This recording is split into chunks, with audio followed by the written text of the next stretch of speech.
સુરતના હીરા ઉદ્યોગ હાલ મંદીનો સામનો કરી રહ્યો છે। હીરામાં મંદીના કારણે અનેક કારખાના બંધ થઈ ગયા છે, જેથી રત્ન કલાકારો સંકટનો સામનો કરી રહ્યા છે।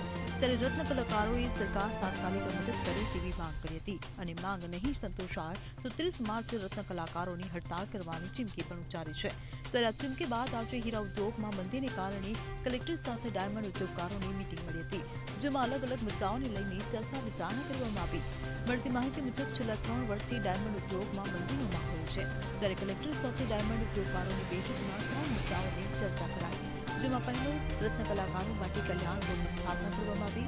બીજો મુદ્દો રત્ન કલાકારોના બાળકોને શિક્ષણની ફી મુદ્દે પણ સરકાર મદદરૂપ થાય અને ત્રીજો મુદ્દો મંદીના કારણે રત્ન કલાકારોની વ્યવસાય વેરો સરકાર નાબૂદ કરી અથવા બોર્ડની અંદર ટ્રાન્સફર કરી ફંડમાંથી રત્ન કલાકારોને કઈ રીતના મદદરૂપ થઈ શકે। આ 3 મુદ્દાઓને ધ્યાનમાં રાખી ચર્ચા કરવામાં આવી। આ બેઠકમાં ડાયમંડ યુનિયનના પ્રતિનિધિ પણ હાજર રહ્યા હતા। આ બેઠક બાદ સુરતના જિલ્લા કલેક્ટર સૌરભ કારગીએ એવી સ્પષ્ટતા કરી હતી કે મીટિંગ માત્ર તેમને સાંભળવા માટે બોલાવવામાં આવ્યા હતા અને ડાયમંડ ઉદ્યોગકારોએ પોતાની વ્યથા રજૂ કરી છે।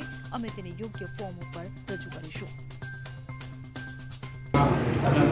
આજે સુરત ખાતે રત્ન કલાકારો વતી એમના એસોસિએશન તરફથી અને ડાયમંડ ઇન્ડસ્ટ્રીઝ તરફથી અમુક જે એમના ઇન્ડસ્ટ્રીઝને લગતી રજૂઆતો જે છે એ કરવામાં આવી।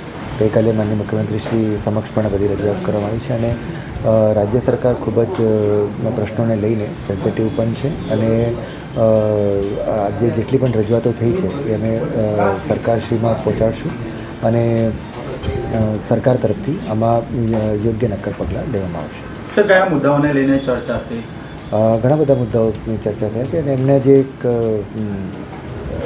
અત્યારે જે ડાયમંડમાં જે પરિસ્થિતિ છે અને રત્ન કલાકારોને જે એમના કહેવા મુજબ એમની જે પીડાઓ છે એટલે અમને વ્યક્ત કરી છે અને એક યોગ્ય ફોરમ ઉપર જે છે અમે એક રજૂઆતો પહોંચાડશું અને રાજ્ય સરકાર તરફથી એમાં યોગ્ય નિર્ણય લેવામાં આવશે। સર, કોને બોલાવવામાં આવ્યા હતા? કઈ સંસ્થાઓને બોલાવ્યા એટલે અમે મીટિંગ કોલ નથી કરી, બટ એમના તરફથી જે રજૂઆતો હતી એટલે એમને સાંભળવામાં આજે આવ્યું છે। સુરત શહેરના કલેક્ટર સાહેબે આજે એક મિટિંગ બોલાવી ડાયમંડ ઇન્ડસ્ટ્રીની અંદર જે મંદીનો માહોલ છે, વર્કર યુનિયન દ્વારા જે ચીમકીઓ આપવામાં આવી રહી છે એ બાબતે ચર્ચા વિચારણા કરવા માટે બોલાવ્યા હતા। આ મિટિંગની અંદર ડાયમંડ વર્કરના યુનિયનના પ્રતિનિધિ સાથે 3 મુદ્દાઓ પર ખાસ વાતચીત થઈ છે। રત્ન કલાકાર માટે બોર્ડની રચના કરવામાં, શ્રમ કલ્યાણ બોર્ડની સાથે સાથે શૈક્ષણિક ફી માટે પણ તાત્કાલિક રત્ન કલાકારને બાળકોની શૈક્ષણિક ફી ભરવામાં આવે। અત્યારે જે વ્યવસાય વેરો લેવામાં આવી રહ્યો છે એ આ મંદીના માહોલની અંદર તાત્કાલિક વ્યવસાય વેરો તાત્કાલિક અસરથી બંધ કરવામાં આવે।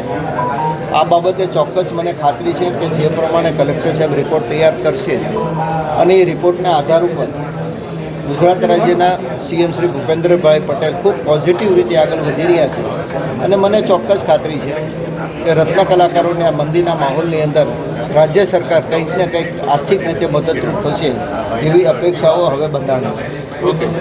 Bureau report CN24 news. હવે જુઓ દેશ દુનિયાની તમામ ખબરો તમારી આંગળીના ટેરવે।